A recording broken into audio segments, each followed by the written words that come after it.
Golden story time. Godavari తీరంలోని సత్తెనపల్లి పల్లెటూరు అదే. ఆ ఊళ్ళో రామయ్య అనే ఒక పేద జాలరి ఉండేవాడు. పాపం రామయ్యకు కాలం ఏమాత్రం కలిసి రాలేదు.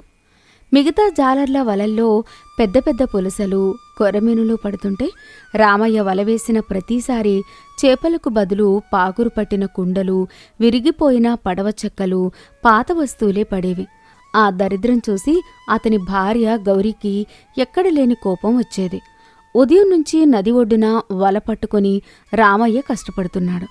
రామయ్య ఎంతో ఆశగా నదిలో విసిరిన వలను బలంగా ఒడ్డుకు లాగుతున్నాడు. వల చాలా బరువుగా ఉండడంతో ఈరోజు పెద్ద చేప పడినట్లుంది అని సంతోషపడుతున్నాడు. పక్కనే ఒక బుట్ట పట్టుకుని గౌరీ ఆశగా చూస్తోంది. గౌరీ, వల భలే బరువుగా ఉందే. ఈరోజు గోదావరి తల్లి మన కష్టాన్ని చూసి కరుణించినట్లుంది. లోపల ఏదో పెద్ద చేప పడినట్లుంది. బుట్ట సిద్ధంగా పెట్టుకో. నిజంగానా అండి? దేవుడి దయవల్ల ఇవాళైనా మన కడుపు నిండుతుందన్నమాట. త్వరగా లాగండి. రామయ్య ఆతృతగా వల ముడి విప్పుతాడు. అందులో పెద్ద చేప లేదు కదా, కనీసం చిన్న చేప కూడా సరిగ్గా లేదు. బరువు కోసం అందులో ఒక నాచుపట్టిన రాగి బిందె, ఒక పాత చెప్పు మరియు వాటి కింద 2 చిన్న చేపలు పడ్డాయి. గౌరీ ఆ పాత చెప్పును చూడగానే, ఏవండి, వారం రోజులుగా వలవేస్తున్నారు. నిన్న పగిలిన కుండ వచ్చింది, ఇవాళ ఈ పాత చెప్పు వచ్చింది. గోదావరి తల్లి ఏమైనా మీకు పాత సామాన్ల దుకాణం పెట్టుకోమని చెప్తోందా ఏంటి? ఈ పాత చెప్పులు తీసుకెళ్ళి కూర వండుకోమంటారా నన్ను? మీ అదృష్టం మండిపోను. కాలం కలిసి రానప్పుడు వలలో ముత్యాలకు బదులు చెప్పలే పడతాయి గౌరీ.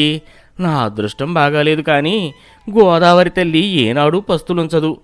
కానీ చూడు, ఇవాళ ఆ పాత చెప్పుతో పాటు 2 చిన్న చేపలు కూడా పడ్డాయి.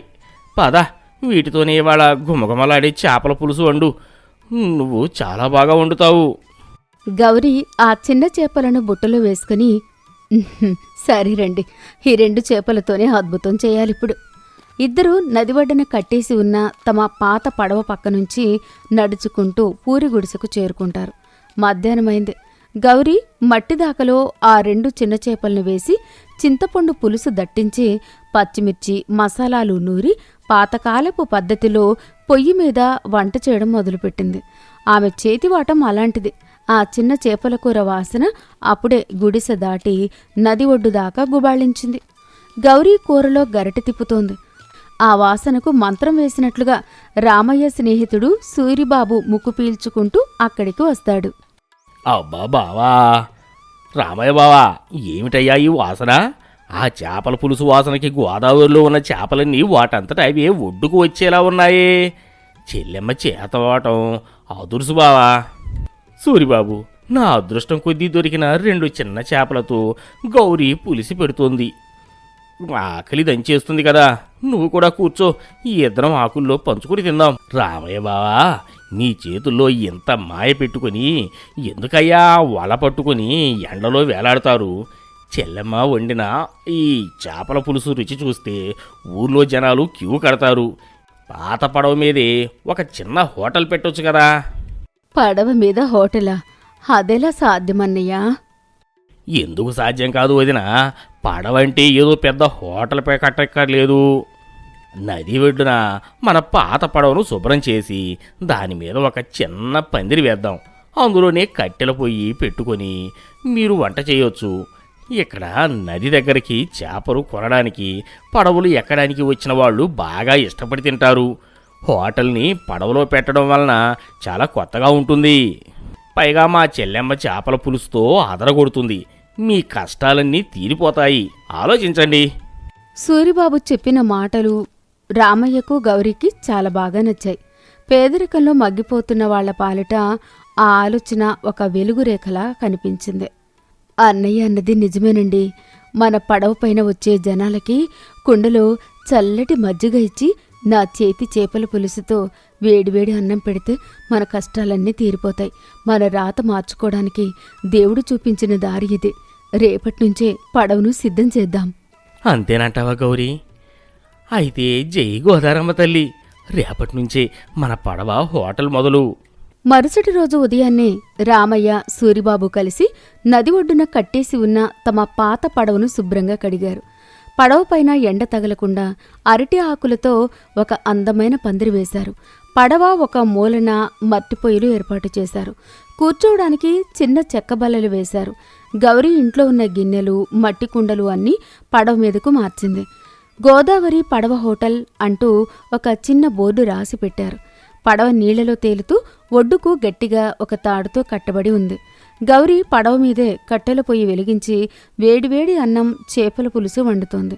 ఆ వాసనకు అటుగా వెళ్లే జనాలు ఆగిపోయి పడవ వైపు చూస్తున్నారు. ఏమయ్యా రామయ్య, ఇదెక్కడి వింత? పడవ మీద భోజనం పెడుతున్నావా? వాసనైతే భలే గువాలిస్తోంది. ఒక ఆకు వేయవయ్యా. రండి బాబు రండి. నదిలో తేలుతూ గోదావరి గాలిని పీల్చుకుంటూ ఈ చేపల పులుసు తింటే ఆ మజాయే వేరు. గౌరీ, బాబుగారికి అరుటాకులో కడుపు నిండా భోజనం పెట్టు. గౌరీ అరిటాకు పరిచి వేడివేడి అన్నం, ఎర్రటి చేపల పులుసు, పక్కన ఉల్లిపాయ ముక్క వడ్డిస్తుంది. అద్భుతం, మహా అద్భుతం. నా జన్మలో పడవ మీద కూర్చొని నీళ్ల శబ్దం వింటూ ఇంత కమ్మటి చేపల పులుసు నేనెప్పుడూ తినలేదు. రామయ్య, ఈ వంట చేతిలో ఏదో మాయ ఉంది. రేపు మా చుట్టాలందరినీ ఇక్కడికి తీసుకొని వస్తాను. అలా మొదటి రోజే పడవ హోటల్ గురించి ఆ ఊరంతా తెలిసిపోయింది.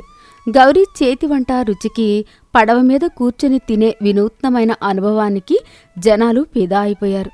వారం తిరిగేసరికి రామయ్య పడవ హోటల్ జనాలతో కిటకిటలాడ్డం మొదలైంది.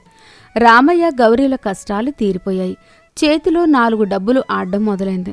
పడవ హోటల్ కీర్తి ఊరి పెద్ద అయిన భూపతి దొర చెవిన కూడా పడింది. భూపతి దొర చాలా గంభీరమైన మనిషి. ఆయన ఏ హోటల్కైనా వెళ్తే వంకలు పెట్టకుండా తిరిగి రాడు. ఒకరోజు మధ్యాహ్నం తన మనుషులతో కలిసి భూపతి దొర ఆ పడవ హోటల్ దగ్గరికి వచ్చాడు. భూపతి దొర పడవ ఎక్కగానే రామయ్య కంగారుగా 2 చేతులు కట్టుకుని దండం పెట్టాడు. అయ్యా దొరగారు, మా పడవ హోటల్కు దయచేశారు. మా జన్మ ధన్యమైంది బాబు. గౌరీ, దొరగారికి ప్రత్యేకంగా కొత్త అరిటాకు వేసి ఇప్పుడే వండిన పులస చేపల పులుసు తీసుకురా. నీ పడవ గురించి, నీ భార్య వంట గురించి ఊరంతా కూడై కూస్తుంది రామయ్య. ఆ పులుసు ఏదో మాకు రుచి చూపించు. నచ్చకపోతే మాత్రం పడవను లాగేసి నదిలో ముంచేస్తాను, జాగ్రత్త. గౌరీ భయపడుతూనే భోజనం వడ్డించింది. భూపతి దొర ఒక ముద్ద నోట్లో పెట్టుకోగానే ఆయన ముఖంలో కోపం పోయి ఎంతో ఆనందం వెల్లివిరిసింది. ఆహా, భలే భలే, ఎంత కమ్మటి రుచి! ఇది పడవ హోటల్ కాదు రామయ్య, తేలియాడే స్వర్గం. ఈ పులుసు రుచి ముందు నా కోటలోని వంటవాళ్లు ఎందుకు పనికిరారు. భూపతి దొర ఎంతో ఉత్సాహంగా, తృప్తిగా భోజనం చేస్తున్నాడు. అప్పటి వరకు ప్రశాంతంగా ఉన్న వాతావరణం అకస్మాత్తుగా మారిపోయింది. ఆకాశం నల్లబడింది. గోదావరి నదిలో అకస్మాత్తుగా వరద ఉధృతి పెరిగింది. అలలు ఎగసి పడుతున్నాయి. గాలి వేగంగా వేయడం మొదలైంది. పడవను ఒడ్డుకు కట్టేసిన ఆ పాత తాడు ఒత్తిడికి గురైంది. జనాలు కంగారు పడుతున్నారు. దొరగారు, వాతావరణం మారుతుంది, పడవ దిగిపోదాం. సరిగ్గా అప్పుడే పట్టుమని పెద్ద శబ్దం వచ్చింది. పడవను ఒడ్డుకు కట్టేసిన ఆ పాత తాడు బలంగా తెగిపోయింది. గాలికి, వరద ఉధృతికి పడవ ఒడ్డు నుంచి విడిపోయి వేగంగా నది మధ్యలోకి కొట్టుకుపోవడం ప్రారంభించింది. పడవలో ఉన్న భూపతి దొర ప్రాణభయంతో అరుస్తున్నాడు. గౌరీ పడవ ఒక మూల పట్టుకుని వణుకుతోంది. అయ్యో దేవుడా, పడవ తాడు తెగిపోయింది. నాకు ఈత రాదు రామయ్య, నేను మునిగిపోతాను. నీళ్లంటే నాకు ప్రాణభయం. నా ప్రాణాలు కాపాడు రామయ్య, నేను చచ్చిపోతాను రామయ్య. రామయ్య ఏమాత్రం కంగారు పడలేదు. అతని కళ్ళలో ఎక్కడలేని ధైర్యం కనిపించింది. దొరగారు, మీరు ఏమాత్రం కంగారు పడకండి. ఈ గోదావరి నా తల్లి. ఈ నీళ్లతో నేను చిన్నప్పటి నుంచి కుస్తీ పడుతున్నాను. మీరు నా పూటకోళ్ల ఇంటికి వచ్చిన అతిథి. నా గడప తొక్కిన అతిథిని ఆ దేవుడు కూడా నా కళ్ళు గప్పి తీసుకువెళ్ళలేడు. నా ప్రాణం పోయినా సరే మిమ్మల్ని ఒడ్డుకు చేరుస్తాను. వెంటనే రామయ్య తెగిపోయిన ఆ తాడును తన నడుముకు గట్టిగా కట్టుకున్నాడు. ఉధృతంగా ప్రవహిస్తున్న ఆ గోదావరి నదిలోకి అమాంతం దూకాడు. అలలు అతన్ని వెనక్కి నెడుతున్నా తన పూర్తి శక్తినంతా కూడదీసుకుని ఈదడం మొదలుపెట్టాడు. పడవను తన నడుముకున్న తాడుతో లాగుతూ వరద ఉధృతికి ఎదురీదుతూ ప్రాణాలకు తెగించి పోరాడుతున్నాడు. పడవలో ఉన్న భూపతి దొర, గౌరీ కన్నీళ్లతో రామయ్యను చూస్తున్నారు. 10 నిమిషాల భయంకరమైన పోరాటం తర్వాత రామయ్య నెమ్మదిగా ఆ పడవను లాక్కుంటూ సురక్షితంగా నది ఒడ్డుకు తీసుకువచ్చాడు. పడవ ఒడ్డుకు చేరగానే అక్కడ ఉన్న చెట్టుకు తాడును గట్టిగా కట్టేశాడు. పడవ ఒడ్డుకు చేరగానే అందరూ బతుకు జీవుడా అని ఊపిరి పీల్చుకున్నారు. నది ఒడ్డున ఆయాసపడుతూ పడి ఉన్న రామయ్య దగ్గరికి భూపతి దొర వచ్చాడు. ప్రాణభయంతో పడిపోయిన ఆ దొర కళ్లల్లో ఇప్పుడు రామయ్య పట్ల అపారమైన గౌరవం, కన్నీళ్లు ఉన్నాయి. రామయ్య, నువ్వు చాలా గొప్పవాడివయ్యా.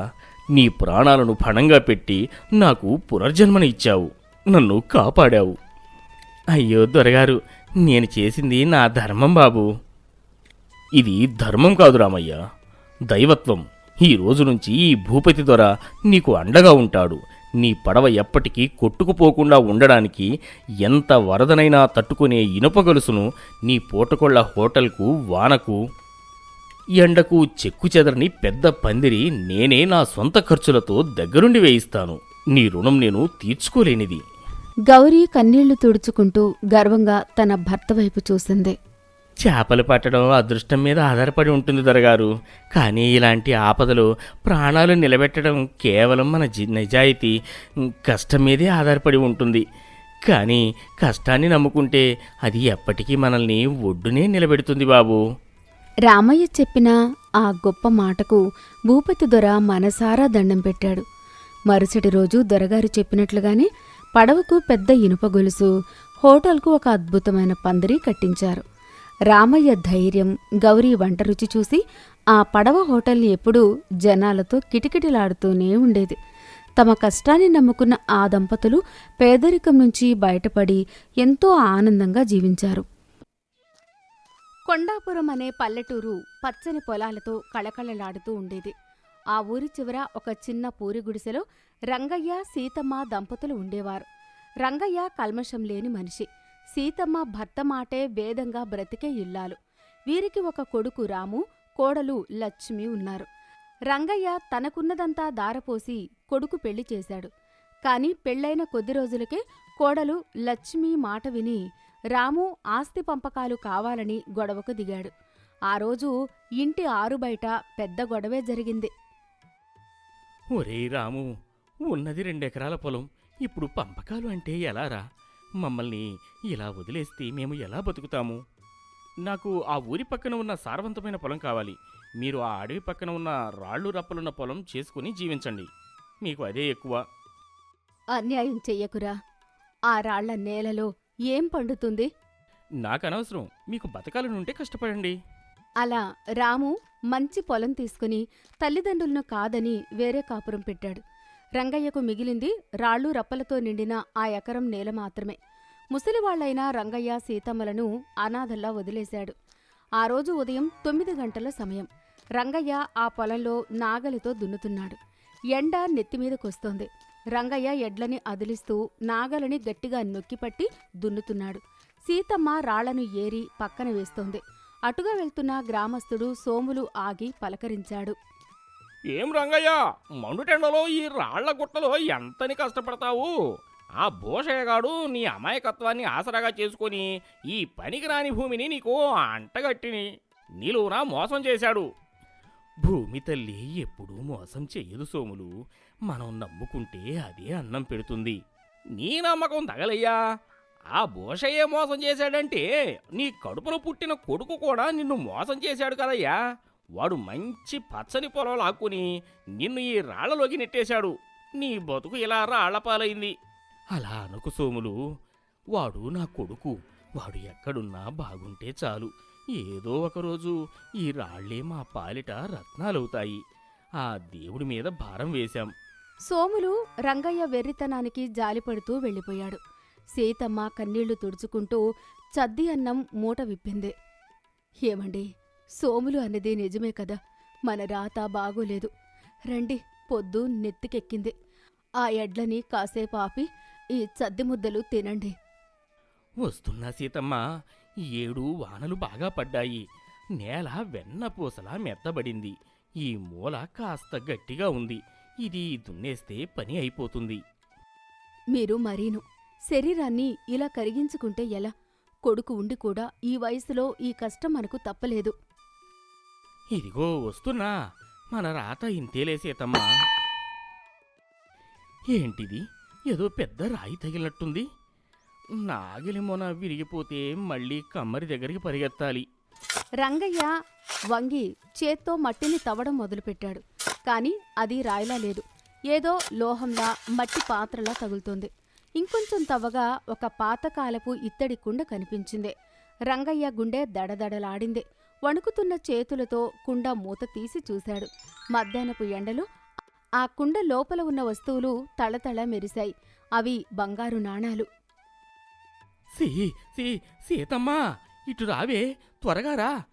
ఇక్కడ చూడు ఏముందో. ఏంటండి, పామేమైనా ఉందా? పాము కాదు సీతమ్మా, సాక్షాత్తు లక్ష్మీదేవి. చూడు. సీతమ్మ కుండలోకి చూసి నోరు వెళ్ళబెట్టింది. అయ్యో దేవుడా, ఇవన్నీ బంగారు నాణాలా? మన పొలంలో ఈ కుండెక్కడిది? ఇది కల నిజమా? నిజమే సీతమ్మా, ఎవరో పూర్వీకులు దాచిన ధనంలా ఉంది.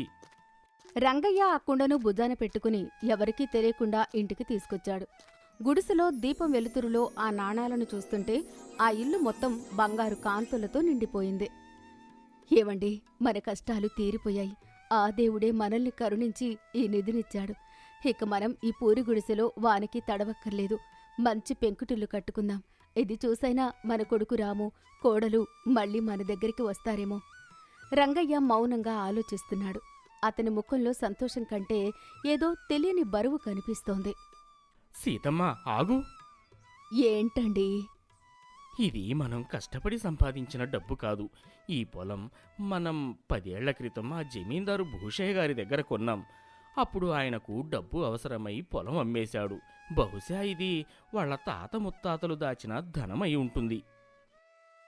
అయితే ఏంటండి, ఇప్పుడు భూమి మనది కదా, భూమిలో దొరికినవి కూడా మనదే కదా.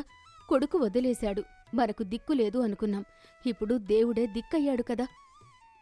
న్యాయం ప్రకారం ఇది మనదే కావచ్చు, కానీ ధర్మం ప్రకారం పరాయి సొమ్ము పాములాంటిది సీతమ్మా. అది మన దగ్గర ఉంటే మనశ్శాంతి ఉండదు. మనకు మన రెక్కల కష్టమే చాలు. ఈ సొమ్మును వాళ్ళకి ఇచ్చేయడమే ధర్మం. మీరు చెప్పింది నిజమేనండి. అనవసరంగా ఆశపడి పాపం మూటగట్టుకోవడం ఎందుకు? మనకు గంజో అంబలో మన కష్టార్జితమే చాలు. పదండి, ఆ భూషయ్య గారికి ఇచ్చేద్దాం. భలే దానివి సీతమ్మా, నా మనసులో మాట చెప్పావు. రంగయ్య ఆ కుండను ఒక గోనె సంచిలో చుట్టి జమీందారు భూషయ్య దగ్గరకు వెళ్ళాడు. భూషయ్య వరండాలో కూర్చుని లెక్కలు రాసుకుంటున్నాడు. అయ్యా భూషణం గారు, అయ్యా దండాలయ్యా. ఏంట్రా రంగయ్య, ఏంటి పొద్దున్నే వచ్చావు? వడ్డీ కట్టడానికి వచ్చావా, లేక ఇంకేమైనా అప్పు కావాలా? అప్పు కాదు బావయ్యా. మరి ఏంటి చేతిలో ఆ మూట ఏంటి? ఈరోజు నేను పొలం దున్నుతుంటే ఈ మట్టి కుండ దొరికింది బాబయ్య. ఇందులో అన్ని పాతకాలపు బంగారు నాణేలే ఉన్నాయి. భూషయ్య కళ్ళు మెరిశాయి. కుర్చీలో నుంచి ఒక్క ఉదుటున లేచాడు. బంగారమా? ఏది, ఇటు పట్టుకురా. రంగయ్య ఆ కుండను భూషయ్య ముందు పెట్టాడు. భూషయ్య ఆ నాణాలను చేత్తో తాకి చూశాడు. అతని నోట్లో లాలజలం ఊరింది. మనసులో దురాశ పడగ విప్పింది. ఆ పొలం మీ దగ్గరే కొన్నాను కదా బాబయ్య. బహుశా ఇది మీ తాతలు దాచిన ధనమయ్యుంటుంది. మనది కానిది మనకెందుకు అని తెచ్చి మీకు ఇస్తున్నాను. భూషయ్య ఆ కుండను చూస్తూ ఆలోచించాడు. వీడు పచ్చి అమాయకుడు చేతికి దొరికిన బంగారాన్ని తెచ్చి ఇస్తున్నాడంటే వీడి వెర్రితనం ఎంతదో అర్థమవుతోంది. వీడిని భయపెట్టి ఇంకొంచెం లాగితే పోలా అనుకున్నాడు. భూషయ్య ముఖం మార్చాడు. గంభీరంగా నటించాడు. ఒరే రంగయ్య, నువ్వు ఎంత మోసగాడివిరా! అదేంటి బాబయ్య మోసమా? ఉన్నది ఉన్నట్టు తెచ్చిచ్చాను కదా. నువ్వు దొంగవిరా. మా తాతలు నా చిన్నప్పుడు చెప్పారు, ఆ పొలంలో 2 కుండలు బంగారం దాచారని. ఒక కుండలో పెద్ద నాణేలు, ఇంకో కుండలో చిన్న నాణేలు ఉన్నాయని చెప్పారు. నువ్వు ఒక కుండ దాచేసి పైకి నిజాయితీపరుల్లా నాకు ఒక కుండ తెచ్చిస్తావా? ఆ రెండో కుండ ఎక్కడ దాచావు? రంగయ్యకు కాళ్ల కింద భూమి కదిలినట్లయింది. అయ్యో, మీ కాళ్ళు పట్టుకుంటా బాబయ్య. దేవుడి మీద ఒట్టు, నాకు ఈ ఒక్క కుండ మాత్రమే దొరికింది. అందులోంచి నేను ఒక్క నాణెం కూడా తీసుకోలేదు. కావాలంటే మా ఆవిడ సీతమ్మను అడగండి. నీ పెళ్ళాం నీ మాట చెబుతుంది. మర్యాదగా రెండో కుండనా కూడా తెచ్చి ఇవ్వు. లేనిది నేనెక్కడి నుండి తేవాలి బాబయ్య? ధర్మం తప్పకూడదని తెస్తే నన్నే దొంగను చేస్తారా? నాకే ఎదురు చెబుతావా? ఎంత పగుర్రా నీకు? పద, నడు రచ్చబండ దగ్గరికి. ఈ ఊరి పంచాయతీలోనే తెలుస్తాను. ఆ సర్పంచ్ రామదాసు గారే నీ పని చెబుతారు. సాయంత్రం 4 గంటలు. ఊరి మధ్యలో ఉన్న పెద్ద రావి చెట్టు కింద సర్పంచ్ రామదాసు గారు కూర్చొని ఉన్నారు. ఆయన చాలా తెలివైనవారు. ఊరి జనం అంతా గుమికూడి ఉన్నారు. రంగయ్య చేతులు కట్టుకుని తల దించుకుని నిలబడ్డాడు. సీతమ్మ పక్కనే ఏడుస్తోంది. భూషయ్య మీసం మెలేస్తూ నిలబడ్డాడు. ఏమయ్యా భూషయ్య, అసలు ఏం జరిగింది? రంగయ్య మీద దొంగతనం నేరం మోపేవాట? అవును సర్పంచ్ గారు, వీడు పచ్చి దొంగ. నా పూర్వీకులు నా పొలంలో 2 కుండలు బంగారం దాచారు. వీడు పొలం దున్నుతుంటే అవి దొరికాయి. కానీ వీడు ఏం చేశాడంటే దురాశతో ఒక కుండను ఇంట్లో దాచేసి ఎక్కడ విషయం బయటపడుతుందో అన్న భయంతో నమ్మించడానికి ఒకే ఒక కుండను తెచ్చి నాకిచ్చాడు. నా రెండో కుండ నాకు ఇప్పించండి. గ్రామస్తులు గుసగుసలాడుకున్నారు. పాపం రంగయ్య మంచోడు కదా, ఇలా చేశాడా అని కొందరు, డబ్బు ఎవరినైనా మారుస్తుంది అని ఇంకొందరు అనుకోసాగారు. ఏమయ్యా రంగయ్య, భూషయ్య గారు చెప్పేది నిజమేనా? రెండో కుండ దాచేశావా? అయ్యా, రామచంద్రుడి మీద ఒట్టు, నాకు దొరికింది ఈ ఒక్క కుండే.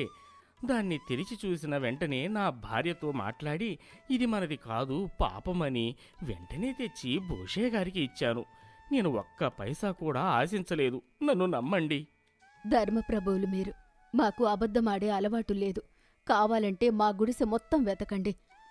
సర్పంచ్ రామదాసు గారు కాసేపు దీర్ఘంగా ఆలోచించారు. రంగయ్య కళ్లలో నిజాయితీ, భూషయ్య కళ్లలో కపటం ఆయనకు స్పష్టంగా కనిపిస్తున్నాయి. భూషయ్య అత్యాశ గురించి ఊరందరికీ తెలుసు. సర్పంచ్ గారికి ఒక ఉపాయం తట్టింది. భూషయ్య గారు, ఒక్కసారి బాగా ఆలోచించి చెప్పండి. మీ తాతగారు ఖచ్చితంగా 2 కుండలు అని చెప్పారా? అవునండి, 2 కుండలే.